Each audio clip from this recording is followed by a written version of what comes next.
Hello dear students, आज हम सीखने वाले हैं laws of exponent. Laws of exponent, इसमें हम डिफरेंट एक्सपोनेंट्स टर्म के साथ ऑपरेशन करेंगे, जैसे मल्टीप्लिकेशन है, addition, subtraction, division, like this. तो उसमें क्या क्या लॉ आते हैं वो आज हम देखेंगे। फर्स्ट लॉ है मल्टीप्लाइंग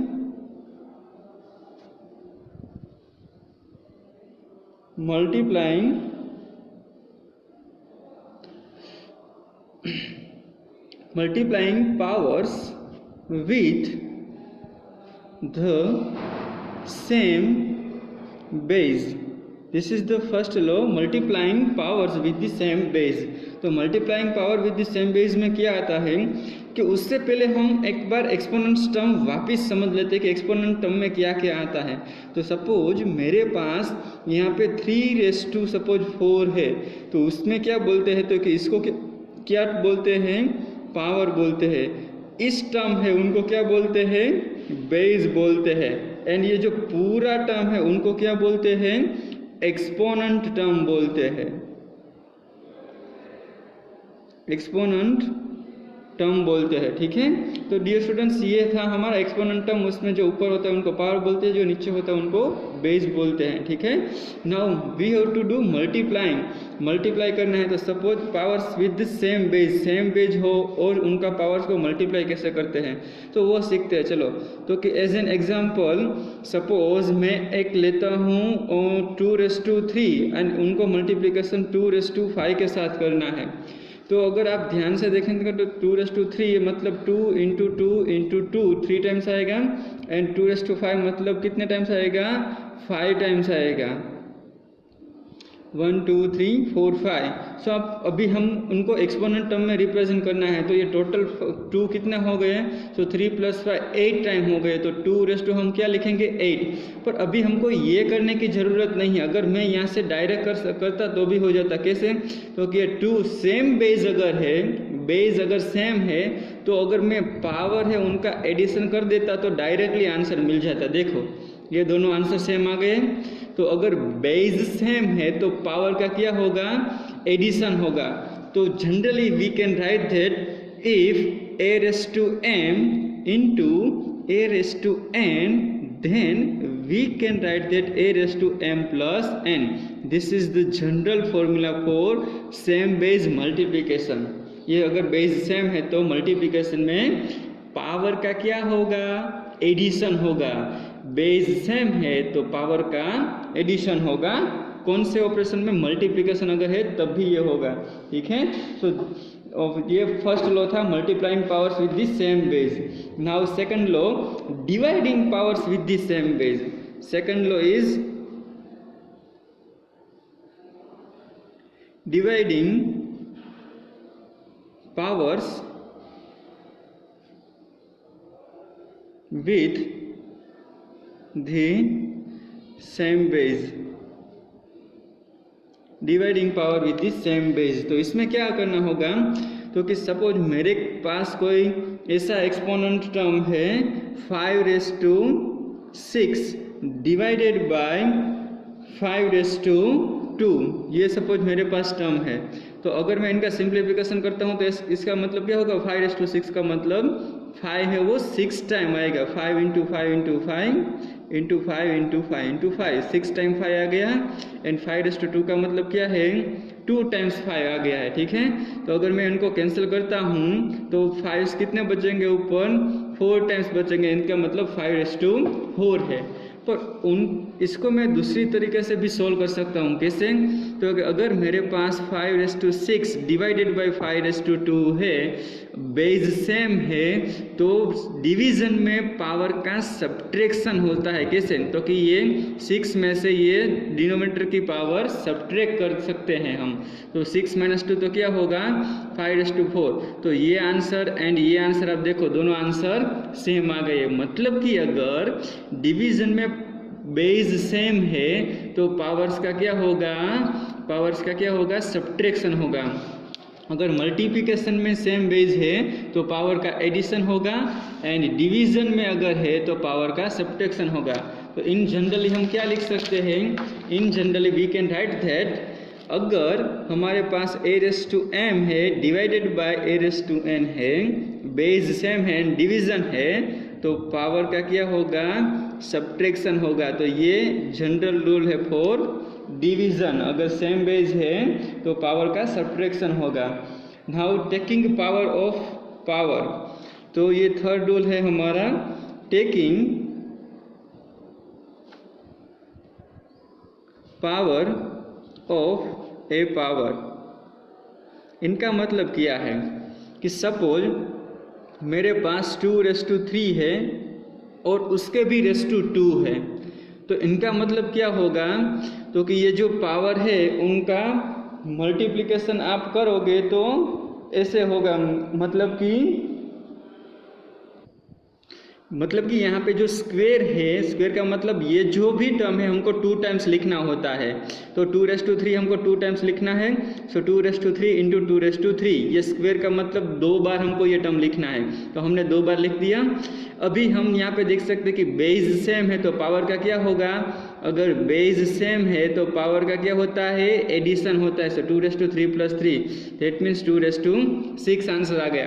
पर अगर हम इनको दूसरी तरीके से लिखें तो कैसे लिख सकते हैं कि अगर मेरे पास 2⁻³ और उसके भी ⁻² कोई पावर है 2, ⁻² बोलते हैं पावर को, क्या बोलते हैं, ⁻², 2⁻3 ⁻², ठीक है।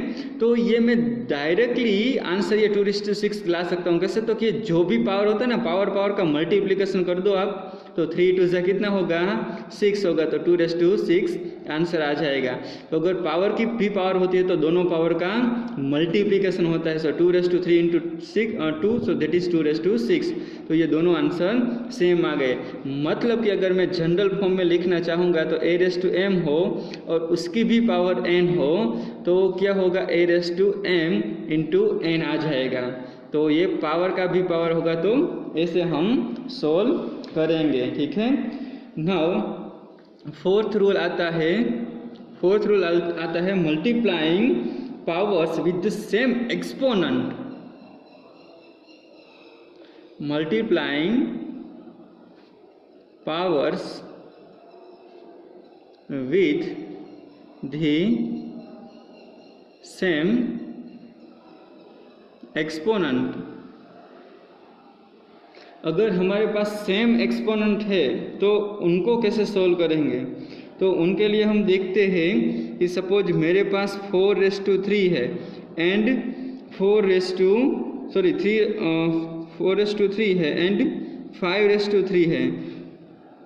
सो ये जो एक्सपोनेंट टर्म है, मतलब पावर जो है वो आप यहाँ पे देख सके कि दोनों की पावर सेम है। तो दोनों की पावर सेम है तो आप कैसे लिख सकते हो, यहाँ पे ऐसे लिख सकते हो, दोनों की पावर अगर दोनों की पावर सेम है तो जो बेस है उनका मल्टीप्लिकेशन होगा और पावर है वो 1 टाइम एज इट इज आएगी। अगर पावर दोनों की सेम है तो बेस का मल्टीप्लिकेशन होगा, दोनों बेस का मल्टीप्लिकेशन हो जाएगा, पावर एज इट इज आएगी। मतलब क्या होगा, तो कि 4 × 5 दैट इज 20 एंड ⁻3, ये हमारा आंसर हो गया। सपोज मैं दूसरा कोई एग्जांपल लेता हूँ कि सपोज 2⁻3 है इंटू 3⁻3 है, तो इसका मतलब क्या होगा 2⁻3 एंड 3⁻3 का, तो कि अगर एक्सपोनेंट टर्म सेम है तो बेस है उनका मल्टीप्लिकेशन होगा और पावर जो है वो 1 टाइम ही आएगा, पावर है वो 1 टाइम ही आएगा। सो 2 × 3 दैट इज 6 एंड 6⁻3, तो ये हो गया हमारा आंसर। अगर हम इन जनरल फॉर्म लिखना चाहते हैं, a⁻m है और b⁻m है, a⁻m है और b⁻m है, उन दोनों का मल्टीप्लिकेशन है तो क्या होगा, क्योंकि ab⁻, क्या हो जाएगा, m हो जाएगा। अगर सेम पावर है मतलब कि हमको बेस का मल्टीप्लिकेशन करना है और पावर जो है वो 1 टाइम एज इट इज लिखनी है, ठीक है। नाउ नेक्स्ट रूल आएगा, नेक्स्ट रूल क्या आएगा, तो फिफ्थ रूल है dividing the powers with the same exponent. Dividing the powers with same exponents. Dear students यहाँ पे हमने क्या देखा था, मल्टीप्लाई सेम पावर था वो मल्टीप्लाई कर रहे थे। अभी जो सेम पावर है उस टर्म को हम डिवाइड करेंगे, तो वो कैसे करेंगे।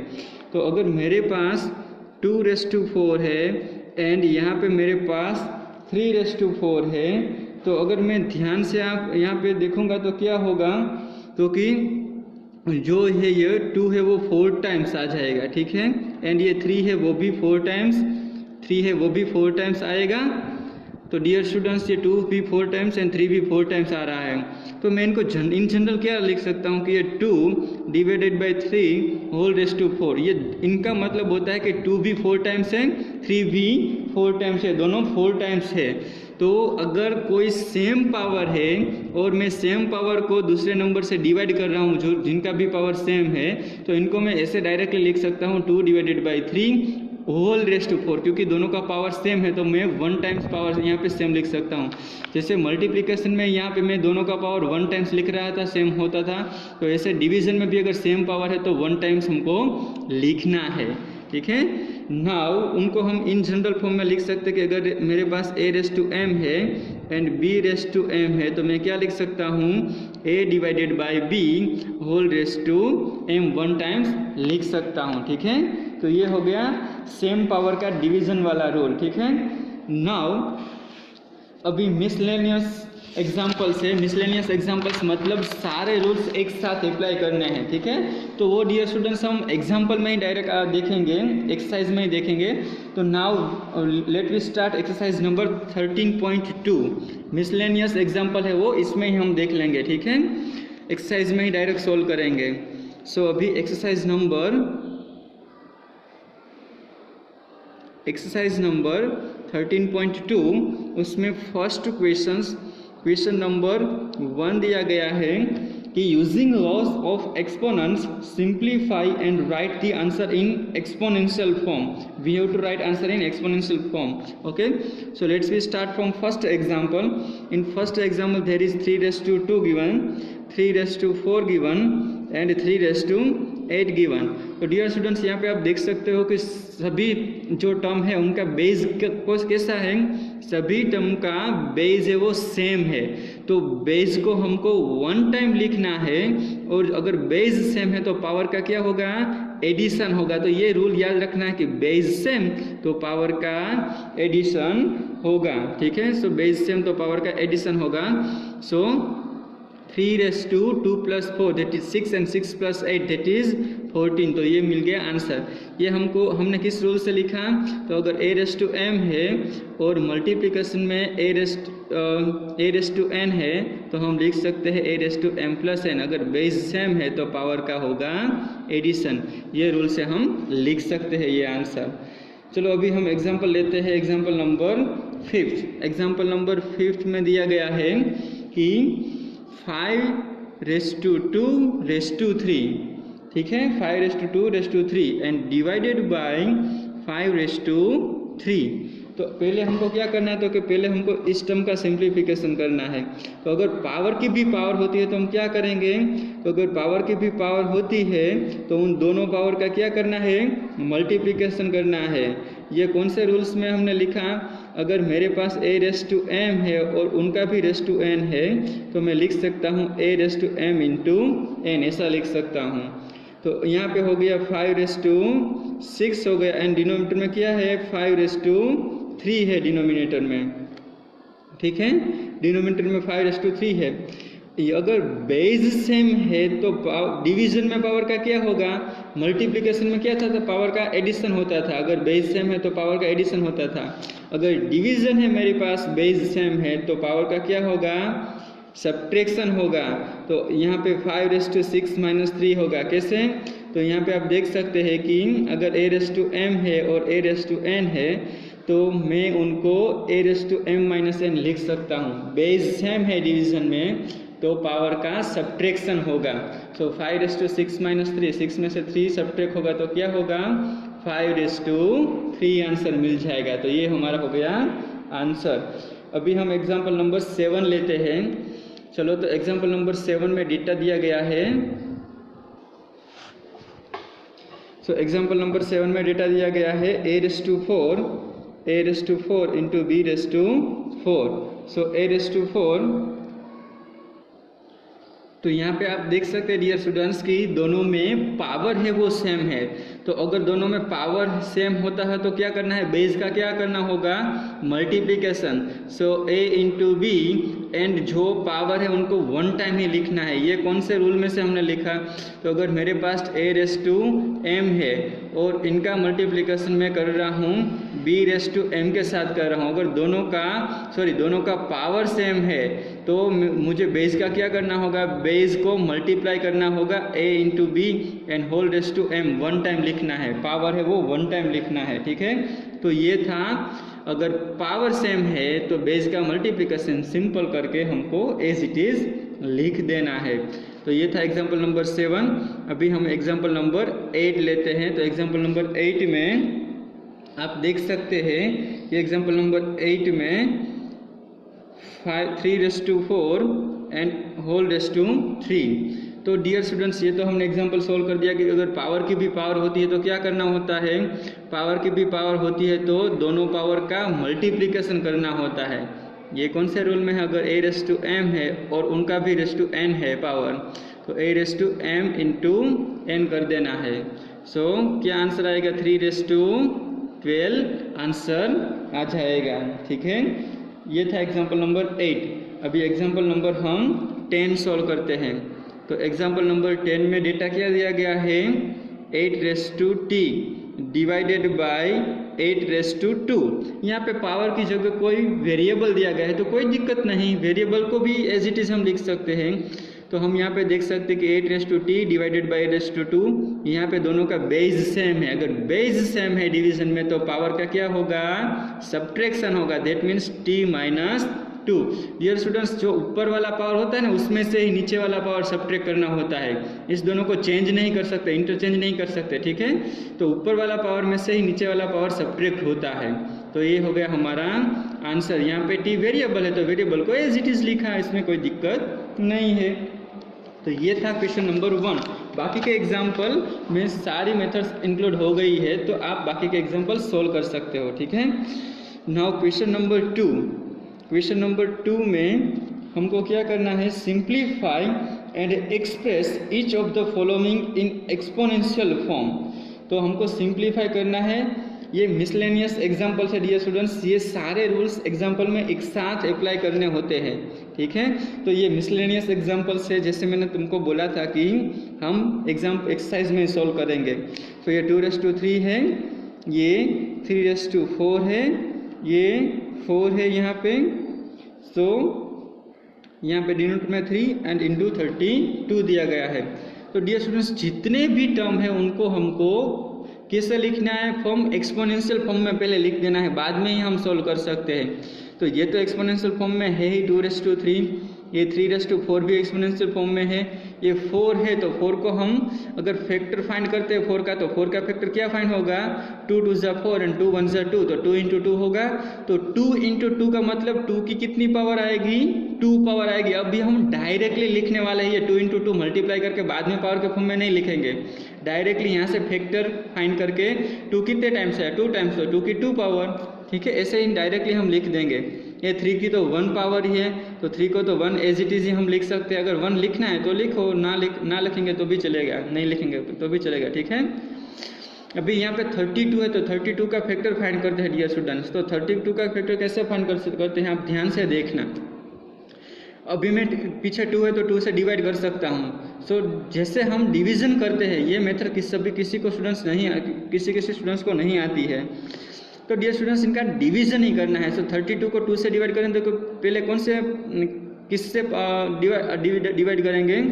सो 2 1 ज़ा 2, तो 2 1 ज़ा 2, 3 में से 2 सब्ट्रैक्ट करेंगे तो 1 बचेगा, तो 1 इन 2 के साथ लेना है। सो 12 हो जाएगा। सो 6 2 ज़ा 12, सो ये 16 आंसर आ गया। 8 2 ज़ा 16, 4 2 ज़ा 8, 2 2 ज़ा 4 एंड 2 1 ज़ा 2। तो यहाँ पे आप देख सकते हैं कि 2 कितने टाइम आया, 1 2 3 4 5 टाइम्स 2 आया। तो 2 की पावर्स कितनी आएगी, 5 पावर्स आएगी 2 की। अभी हम डियर स्टूडेंट्स पहले न्यूमरेटर का सिंप्लीफिकेशन कर लेते हैं। तो न्यूमरेटर में आप देख सकते हैं कि ये दोनों बेस है वो सेम बेस है, तो सेम बेस है तो उनकी पावर का क्या कर सकते हैं हम, एडिशन कर सकते हैं। तो सेम बेस है उनको वन टाइम लिखना है और उनकी जो पावर है उनका एडिशन कर सकते हैं। और इंटू 3⁴ तो एज इट इज लिखेंगे। मल्टीप्लिकेशन में आप इधर उधर कभी कहीं भी लिख सकते हो, ठीक है। उनमें आप कम्यूटेटिव प्रॉपर्टी देख सकते हो कि उनका सेटिस्फेक्शन हो रहा है। सो इसमें आप इंटरचेंज ये कर सकते हो। अभी ये 2⁵ उनको मैं आगे लिख लेता हूँ और 3 जो है उनको पीछे लिख लेता हूँ क्योंकि ये मल्टीप्लिकेशन में है। सो आगे पीछे लिख सकते हैं। सो यहाँ पे आप देख सकते कि 2⁵ + 2 मतलब 5 हो गया। यहाँ पे 3⁴ एज इट इज़, यहाँ पे 2⁵ है एंड 3:1 है, ठीक है। तो ये 2⁵ कैंसिल हो गया सारा। ये 3:4 है, यहाँ पे 3:1 है। तो 3:4 3:1। ये स्टूडेंट्स यहाँ पे देख सकते हैं कि बेस है वो दोनों का सेम है और डिवीजन में बेस सेम है तो पावर का क्या होगा, सब्ट्रैक्शन होगा। डिवीजन में पावर का सब्ट्रैक्शन होता है, बेस सेम होता है। तो 3⁴ - 1, तो 3⁴ - 1 मतलब 3:3। This is the answer. तो ये थे मिसलेनियस एग्जाम्पल। इसमें हमने ये भी रूल किया, बेस जो सेम है उनका पावर का एडिशन का भी रूल किया, सेम अप्लाई किया। और बेस सेम है तो डिवीजन में पावर का सब्ट्रैक्शन होता है, वो भी रूल हमने अप्लाई किया। तो एक साथ कई रूल्स अप्लाई करते हैं, उनको मिसलेनियस एग्जाम्पल्स बोलते हैं। उसमें सारे रूल्स जो भी रूल्स अप्लाई कर सकते हैं वो करने होते हैं। चलो अभी एग्जाम्पल नंबर हम 2 लेते हैं। एग्जाम्पल नंबर 2 में डेटा दिया गया है 5⁻2 and whole raise to 3 and into 5⁻4 and divided by 5⁻7। तो डियर स्टूडेंट्स पहले जो भी ब्रैकेट होता है ना वो सिंप्लीफाई करना होता है। तो यहाँ पे हम देख सकते हैं कि 5⁻2 एंड होल रेज़ टू 3, तो ये पावर की भी पावर होती है, उनका क्या सिंप्लीफिकेशन होता है, क्योंकि पावर की भी पावर होती है उनका मल्टीप्लिकेशन होता है। तो 2 × 3 and into 5⁻4 divided by 5⁻7 as it is. तो यहाँ पे क्या हो गया 5⁻6 हो गया एंड इंटू यहाँ पे 5⁻4 है। सो 5⁻7 एज इट इज़। अभी बेस सेम है तो पावर का क्या होगा, बेस सेम है तो पावर का क्या होगा, बेस सेम है तो पावर का होगा एडिशन होगा, ठीक है। सो 5⁻6 + 4 so that is 5⁻10 and divided by 5⁻7 है। तो डियर स्टूडेंट्स अगर बेस सेम है तो डिवीजन में पावर का क्या होगा, सब्ट्रैक्शन होगा। तो बेस सेम है तो डिवीजन है तो पावर है उनका सब्ट्रैक्शन होगा। सो 5⁻10 - 7 तो आंसर आ गया 5⁻3। This is the answer. अगर यहाँ पे पावर की भी पावर है तो उनका मल्टीप्लिकेशन होगा। यहाँ पे दोनों मल्टीप्लिकेशन में बेस सेम है तो पावर का क्या होगा, एडिशन होगा। तो पावर का एडिशन यहाँ पे कर दिया 6 + 4 दैट इज 10। यहाँ पे डिवीजन में दोनों बेस सेम है तो डिवीजन में पावर का क्या होगा, सब्ट्रैक्शन होगा, ठीक है। तो ये देखो 10 - 7 हो गया तो दैट इज 3। तो डिवीजन में पावर अगर बेस सेम होते हैं तो पावर का सब्ट्रैक्शन होता है। अभी हम एग्जाम्पल लेते हैं, एग्जाम्पल नंबर 6। एग्जाम्पल नंबर 6 में डेटा दिया गया है 2⁻0 + 3⁻0 + 4⁻0। डियर स्टूडेंट्स किसी भी इंटीजर्स या किसी भी नंबर्स की पावर 0 होती है तो उनकी वैल्यू 1 होती है। कोई भी नंबर की पावर आप 0 करेंगे तो उनकी वैल्यू 1 होगी। कोई भी नंबर की पावर 0 होगी तो उनकी वैल्यू 1 होगी। तो 1 + 1 + 1 दैट इज 3, 1 + 1 + 2, 2 + 1 दैट इज 3। तो ये हो गया हमारा आंसर 3। अगर कोई भी नंबर है उनकी पावर 0 होती है तो मतलब उनका आंसर 1 होता है। Now let we move on example number 10। So example number 10 में डेटा दिया गया है a⁵ divided by a⁵ and whole into a⁵ 8। तो पहले हम ये ब्रैकेट का सिंप्लीफिकेशन कर लेते हैं डियर स्टूडेंट्स। तो ब्रैकेट में अगर सिंप्लीफाई करोगे तो ये डिवीजन में बेस सेम है तो पावर का क्या होगा, सब्ट्रैक्शन होगा। सो a⁵ -3 होगा और इंटू a⁵ तो एज इट इज ही आएगा। सो a⁵ -3 that is a⁵2 and into a⁵8। अभी मल्टीप्लिकेशन में दोनों बेस सेम है, तो मल्टीप्लिकेशन में बेस सेम है तो पावर का क्या होता है, मल्टीप्लिकेशन में पावर का एडिशन होता है। सो a⁵2 + 8 that is a⁻10। तो ये हो गया हमारा answer. Let we take next example number 11। So in example number 11 data is given that 4⁵5 into a⁵8 into b⁵3। Dear students यहाँ बीच में इंटू की साइन नहीं दी गई, लेकिन कुछ साइन नहीं है तो मल्टीप्लिकेशन की साइन ही होती है, इंटू की साइन ही होती है, ठीक है। Now in denominator 4⁵5 is given that a⁵5 is given that and b⁵2 is given that. तो ये सारा कुछ मल्टीप्लिकेशन में ही है। तो ये 4⁵5 दोनों सेम है, वो तो कैंसिल आउट हो गए। तो अभी बाकी क्या बचा, तो कि a⁵8 इंटू b⁵3 बचा एंड यहाँ पे a⁵5 इंटू b⁵2। तो डियर स्टूडेंट्स आप देख सकते हैं कि ये इसके डिनोमिनेटर में ये है और इसके डिनोमिनेटर में ये है। तो डिनोमिनेटर में अगर बेस सेम है तो हम कैसे लिख सकते हैं, a⁵8 a⁵5 मल्टीप्लिकेशन है तो ऐसे लिख सकते हैं, अलग अलग लिख सकते हैं, हाँ ठीक है, मल्टीप्लिकेशन है तो ऐसे अलग अलग लिख सकते हैं। तो a⁵8 बेस सेम है तो पावर का क्या होगा, सब्ट्रैक्शन होगा। तो a⁵8 - 5 इंटू b⁵3 - 2। तो a⁵8 - 5 मतलब कितना होगा, a⁵3 एंड b⁵3 - 2 मतलब b⁵1। तो b आप सिंपल एज इट इज लिख सकते हो, 1 पावर रिप्रेजेंट करने की कोई ज़रूरत नहीं है। तो ये हो गया हमारा answer a³ into b। Okay, तो डियर स्टूडेंट्स बाकी के जो एग्जाम्पल्स है आप सोल्व कर सकते हो, ठीक है। अगर कोई दिक्कत आती है तो मुझे पूछ सकते हो। क्वेश्चन नंबर 3 में क्या करना है, से ट्रू और false and justify your answer. तो हमको जस्टिफाई भी आंसर करना है, मतलब कि प्रूव भी करना है कि ये ट्रू कैसे है और ये फॉल कैसे है। मतलब कि हमको पूरा एग्जाम्पल सोल्व करना ही होगा, डायरेक्टली ट्रू एंड फॉल्स नहीं लिख सकते, जस्टिफाई करना है। तो 10 इंटू 10⁻11 इज इक्वल टू 100⁻11, ये सेम होगा या नहीं। तो चलो हम सोल्व करते हैं पहले लेफ्ट हैंड साइड। तो लेफ्ट हैंड साइड में 10 इंटू 10⁻11 लिख लेते हैं। अगर 10 की कोई पावर नहीं है तो 1 तो लिख ही सकते हैं। तो दोनों का बेस सेम है तो बेस 1 टाइम एंड पावर का क्या होगा, एडिशन होगा। सो 1 + 11 that is 10⁻12।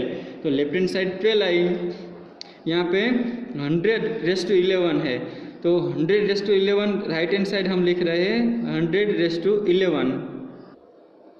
Right hand side में दिया गया है 100⁻11। तो डियर स्टूडेंट्स पहले 100 का ये जो आंसर है लेफ्ट हैंड साइड में 10 के बेस के ऊपर है तो यहाँ पे भी 10 आएगा, ऐसा कुछ हम फैक्टर कर लेते हैं। तो 100 का 10 के फॉर्म में फैक्टर क्या होगा, 10 10 100 होता है तो मैं 10 10 लिख लेता हूँ। तो 100 का मतलब 10 10 से होता है और पावर तो 11 ही रहेगी, तो 11 पावर है। यहाँ पे आप देख सकते हैं कि दोनों का बेस सेम है तो पावर यहाँ पे भी 1 है और यहाँ पे भी 1 है तो पावर का क्या होगा, एडिशन होगा। सो 10 1 + 1 पावर मतलब 2 पावर है एंड होल रेस टू कितनी पावर है, 11 तो पावर है ही। तो अभी पावर के ऊपर भी पावर आ गई है तो पावर के ऊपर भी पावर मतलब इनका क्या होता है मल्टीप्लिकेशन। सो 2 11 = 22 तो 10⁻22 पावर आई एंड यहाँ पे 10⁻12 पावर आई। मैं वापस से एक बार समझा देता हूँ, ये 100 का मैंने फैक्टर 10 के फॉर्म में लिखा। क्यों 10 के फॉर्म में, क्योंकि मुझे यहाँ पे आंसर 10 के फॉर्म में ही चाहिए, बेस 10 है तो यहाँ पे भी मुझे बेस 10 लिखूंगा तभी मुझे पता चलेगा कि ये सेम है या नहीं। सो 10 बेस लिखा, 10 × 10 मतलब 100 एंड दोनों की 1 1 पावर है तो टोटल 2 पावर हो गई। अभी 2 के पावर के ऊपर भी 11 पावर है, सो 2 11 = 22 सो 10⁻22 हो गई। तो यहाँ पे हम देख सकते हैं कि left hand side is not equal to right hand side, that means it is false. ये जो स्टेटमेंट दिया गया है ये वो फॉल्स है। अभी हम यहाँ पे एग्जाम्पल नंबर 3 लेते हैं। तो एग्जाम्पल नंबर 3 में आप देख सकते हो कि 2⁻3 इज ग्रेटर देन 5⁻2 2। तो अभी हम पहले लेफ्ट हैंड साइड देते हैं कि लेफ्ट हैंड साइड में 2⁻3, 2⁻3 का मतलब 3 टाइम्स हमको 2 लिखना है।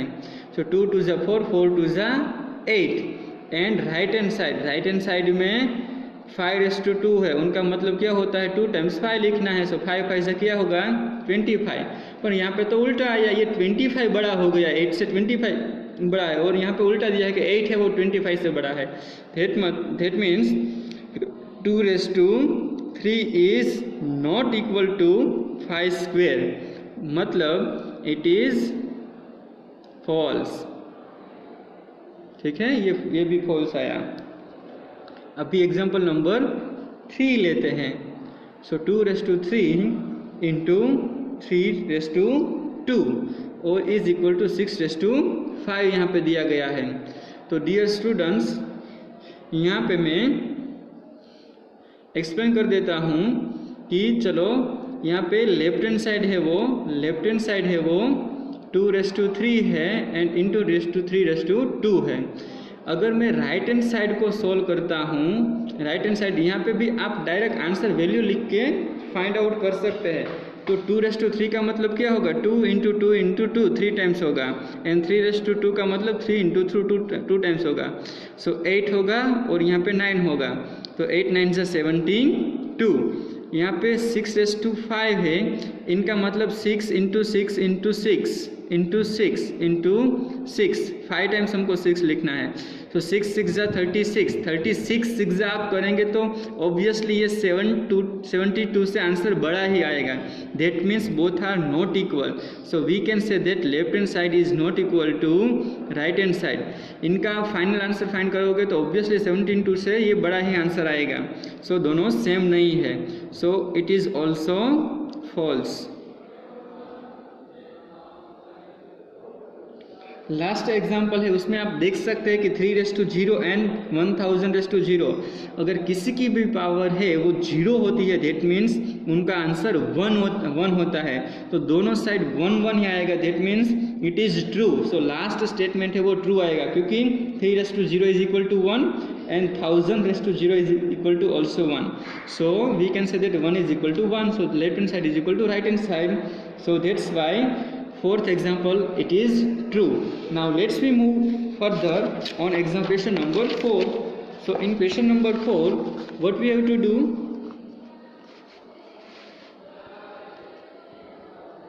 in question number 4 express each of the following as a product of prime factors only in exponential form. Product of prime factor exponential के फॉर्म में हमको रिप्रेजेंट करना है। सो फर्स्ट यहाँ पे हम 108 लिख लेते हैं और 192 लिख लेते हैं। दोनों का हमको पहले फैक्टर फाइंड करना होता है। प्राइम नंबर कैसे मिलते हैं, फैक्टर फाइंड, ये इस मेथड से फैक्टर फाइंड करने की ये मेथड से हमको प्राइम नंबर मिलते हैं।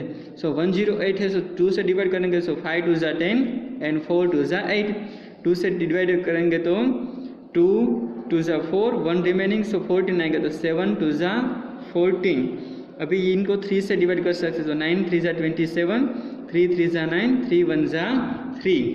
तो ये हमारा हो गया 108 का, ये 2 इंटू 2 इंटू 3 इंटू 3 इंटू 3, और इनको भी मल्टीप्लिकेशन 192 के साथ करना है। तो यहाँ पे हम 192 का फैक्टर फाइंड कर लेंगे। सो 192 का फैक्टर फाइंड करते हैं।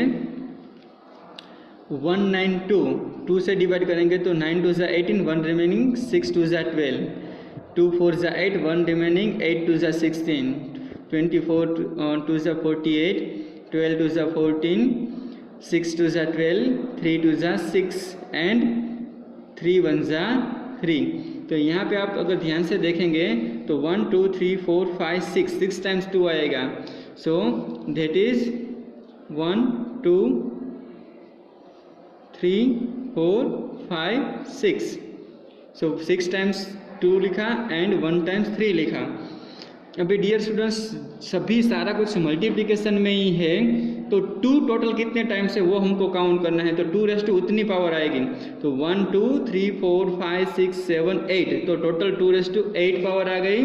एंड 3 कितने टाइम्स है, 1 2 3 4 टाइम्स 3 है तो 3⁴। तो ये हमारा आंसर हो गया। ये हमने प्राइम नंबर 2 एंड 3 को एक्सपोनेंशियल फॉर्म में रिप्रेजेंट किया। ये जो नंबर थे उनको प्राइम नंबर के एक्सपोनेंशियल फॉर्म में रिप्रेजेंट किया। इनको ऐसे बोलते हैं कि prime factors in exponential form, ठीक है। तो ये हमारा हो गया आंसर। अभी हम एक और एग्जाम्पल लेते हैं, लास्ट एग्जाम्पल, एग्जाम्पल नंबर 4, 7, 6, 8। इनका मुझे प्राइम फैक्टर के फॉर्म में एक्सपोनेंशियल टर्म लिखना है, तो वो मैं किससे करूँगा। तो 7, 6, 8 है, उनको मैं फैक्टराइज करता हूँ। सो 2 से डिवाइड करूँगा तो 3 2 जा 6, 1 रिमेनिंग तो 16 हो जाएगा, 8 2 जा 16 हो जाएगा एंड 4 2 जा 8 हो जाएगा। नाउ 2 1 जा 2, 18 सो 9 2 जा 18, 2 2 जा 4, 2 9 जा 18, 1 रिमेनिंग 6 2 जा 12, 2 4 जा 8, 8 2 जा 16, 24 2 जा 48, 12 2 जा 24, 6 2 जा 12, 6 2 जा 12 एंड 3 2 जा 6, 3 1 जा 3। सो आप ध्यान से देखेंगे तो 2 टोटल कितने टाइम है, 1 2 3 4 5 6 7 8 टाइम्स 2 है, मतलब 2⁸ पावर होगी। एंड 3 कितने टाइम से, 1 टाइम है, तो 3 यहाँ पे 1 टाइम एज इट इज ही आएगा, ठीक है। तो इनको एक्सपोनेंशियल टर्म में प्राइम फैक्टर के फॉर्म में, एक्सपोनेंशियल टर्म के फॉर्म में ऐसे लिख सकते हो आप, ठीक है। ये दोनों प्राइम नंबर है एंड ये उनका एक्सपोनेंशियल फॉर्म है, ठीक है। सो बाकी के 2 एग्जाम्पल है वो आप इसी तरह सोल्व कर सकते हो फैक्टर फाइंड करके। Now last question, that is question number 5. So in question number 5 we have to simplify, okay. So simplify means whatever rules we have to apply, exponents rule जो भी है वो हमको apply करना है। तो उसमें चलो हम फर्स्ट एग्जाम्पल लेते हैं। फर्स्ट एग्जाम्पल में दिया गया है 2⁵ and whole raise to 2 into 7⁵ divided by 8�3 into 7। तो ये रूल दिया गया है, सॉरी ये एग्जांपल दिया गया है। पहले तो ये जो पावर की भी पावर है उनको सोल्व कर लेते हैं। तो पावर की भी पावर है वो कैसे सोल्व होती है, सो 5 2 जा, डायरेक्टली अभी हम आंसर लिख रहे हैं, दोनों का मल्टीप्लिकेशन होता है, 5 2 जा 10, तो ये 2⁻10 आ गया। अभी 7 की 3 पावर है उनको एज इट इज ही लिखते हैं, ये 7 30 नहीं, ये 7 की 3 पावर है, ठीक है, उनको ऊपर लिखना है। अभी 8�3 है, तो डियर स्टूडेंट्स ये 8 का हमको 2 के फॉर्म में लिख सकते हैं। कैसे, क्योंकि देखो आप 8 है उनका फैक्टर फाइंड कर सकते हो, 4 2 जा 8, 2 2 जा 4 और 2 1 जा 2। तो 8 का मतलब क्या होता है, 8 का मतलब 3 टाइम्स 2 होता है। तो यहाँ पे हम क्या लिख सकते हैं, सॉरी यहाँ पे हम ऐसे लिख सकते हैं कि 8 मतलब क्या लिख सकते हैं, क्योंकि 8 मतलब 2�3 लिख सकते हैं एंड होल रेस्टू क्या है, ये 8⁻, टोटल कितना है, 8⁻, टोटल 3 पावर है, ठीक है। ये 8 की जगह हमने क्या लिखा, 8 की जगह हमने 2�3 लिखा और होल रेस्टू 3 पावर दी गई है और इंटू 7 एज इट इज़। तो यहाँ पे आप देख सकते हैं कि 2�10, डिनोमीटर में 2 क्या होगा, 3 इंटू 3, पावर की भी पावर है तो मल्टीप्लिकेशन करना होता है। सो 2�9 आ गया, ये मल्टीप्लिकेशन में है तो अलग से लिख सकते हैं, 7�3 डिवाइडेड बाई 7, अगर कुछ पावर नहीं है तो क्या लिखना होता है हमको, 7�1। वापस मैं समझा देता हूँ, ये 2�3 की 3�3 है तो 3 इंटू 3 दैट इज़ 9 हो गया। अभी बेस सेम है तो पावर का क्या होगा, सब्ट्रैक्शन होगा। सो 10 - 9 इंटू 7�3 - 1। सो 2�10 - 9 मतलब 2�1, 1 लिखने की कोई ज़रूरत नहीं है, और 7�3 - 1 मतलब 7�2। तो ये हो गया हमारा आंसर, सिंप्लीफिकेशन। तो डियर स्टूडेंट्स, फैक्टर जो भी टर्म है उनका अगर फैक्टर कुछ भी होता है तो फैक्टर ऐसे फाइंड करके बाद में हमको सिंप्लीफिकेशन करके हमको सोल्व करना होता है, ठीक है। चलो अभी हम एग्जांपल ले लेते हैं, सेकंड एग्जांपल। सो इन एग्जांपल नंबर 2 में दिया गया है 25 into 5⁻² into t⁸8 divided by 10⁻³ into t⁴। ये एग्जाम्पल में दिया गया है, ठीक है। तो डियर स्टूडेंट्स, जो भी टर्म है उनका पहले फैक्टर अगर होता है तो फैक्टर कर लेना है। तो 25 का फैक्टर क्या होगा, 5 इंटू 5 मतलब 5 की 2 पावर होगी। अगर आपको नहीं आता है तो 25 का फैक्टर 5 5 जा 25, 5 1 जा 5, ऐसे 2 टाइम्स लिख सकते हो, ठीक है। और यहाँ पे भी 5⁻² है, यहाँ पे t⁸8 है, डिवाइडेड बाई 10 रेस्ट टू 3 तो 10 का फैक्टर क्या होता है? सो 2 5 जा 10 एंड 5 1 जा 5, तो 2 एंड 5 दो हो गए, 2 and 5 whole raised to 3 into t raised to 4, ये है। ये स्टूडेंट्स 5 दोनों बेस सेम है तो एडिशन होगा, पावर का एडिशन होगा, सो 5 रेस्ट टू 4 आ जाएगा। यहाँ पे टी रेस्ट टू 8, यहाँ पे 2 की भी 3 पावर है एंड 5 की भी 3 पावर, ऐसे हम लिख सकते हैं क्योंकि दोनों के मल्टीप्लिकेशन में है। ये उल्टा रूल अप्लाई अगर करना है हमको, अगर पावर सेम होती है तो बेस का हम मल्टीप्लिकेशन करते हैं, पर अभी हम बेस है उनकी पावर सेम है तो दोनों बेस को इंडिविजुअली पावर दे सकते हैं, 2 raised to 3 and 5 raised to 3। इनको वापस आप लिख सकते हैं, पावर सेम है तो दोनों बेस का एडिशन और मल्टीप्लिकेशन कर सकते हो, तो देखो वापस ये टर्म आ जाता है, ठीक है। तो अगर पावर एक सेम है तो दोनों बेस को इंडिविजुअल भी दे सकते हो, दोनों बेस इंडिविजुअल की पावर सेम है तो दोनों का मल्टीप्लिकेशन भी कर सकते हो, ठीक है। सो यहाँ पे t raised to 4 as it is, तो आप यहाँ पे लिख सकते हैं कि 5 raised to 4 divided by 5 raised to 3, ये टर्म को मैं यहाँ पे लिख रहा हूँ। ये टी रेस्ट टू 8 है divided by t raised to 4 term लिख रहा हूँ, और यहाँ पे डिनोमिनेटर में 2 raised to 3 as it is लिख रहा हूँ, ठीक है। So 5 raised to 4 minus 3 into t raised to 8 minus 4, और डिनोमिनेटर में अभी क्या बचा है? सिर्फ 2 रेस्ट टू 3 ही बचा है, ठीक है। ये 5 रेस्ट टू 4 माइनस 3 हो गई, बेस सेम है तो पावर का सब्ट्रैक्शन हो गया, मल्टीप्लिकेशन 8 माइनस 4 हो गया, और डिनोमिनेटर में अभी ये 2 रेस्ट टू 3 बचा है तो इनको मैं एज इट इज़ लिखा। तो 5 रेस्ट टू 4 माइनस 3 मतलब 5 raised to 1 and t raised to 8 minus 4 मतलब t raised to 4 and denominator में 2 रेस्ट टू 3। तो ये हो गया हमारा सिंप्लीफिकेशन। तो लास्ट एग्जाम्पल है वो आप अपने हिसाब से इसी तरह सॉल्व कर सकते हो, ठीक है।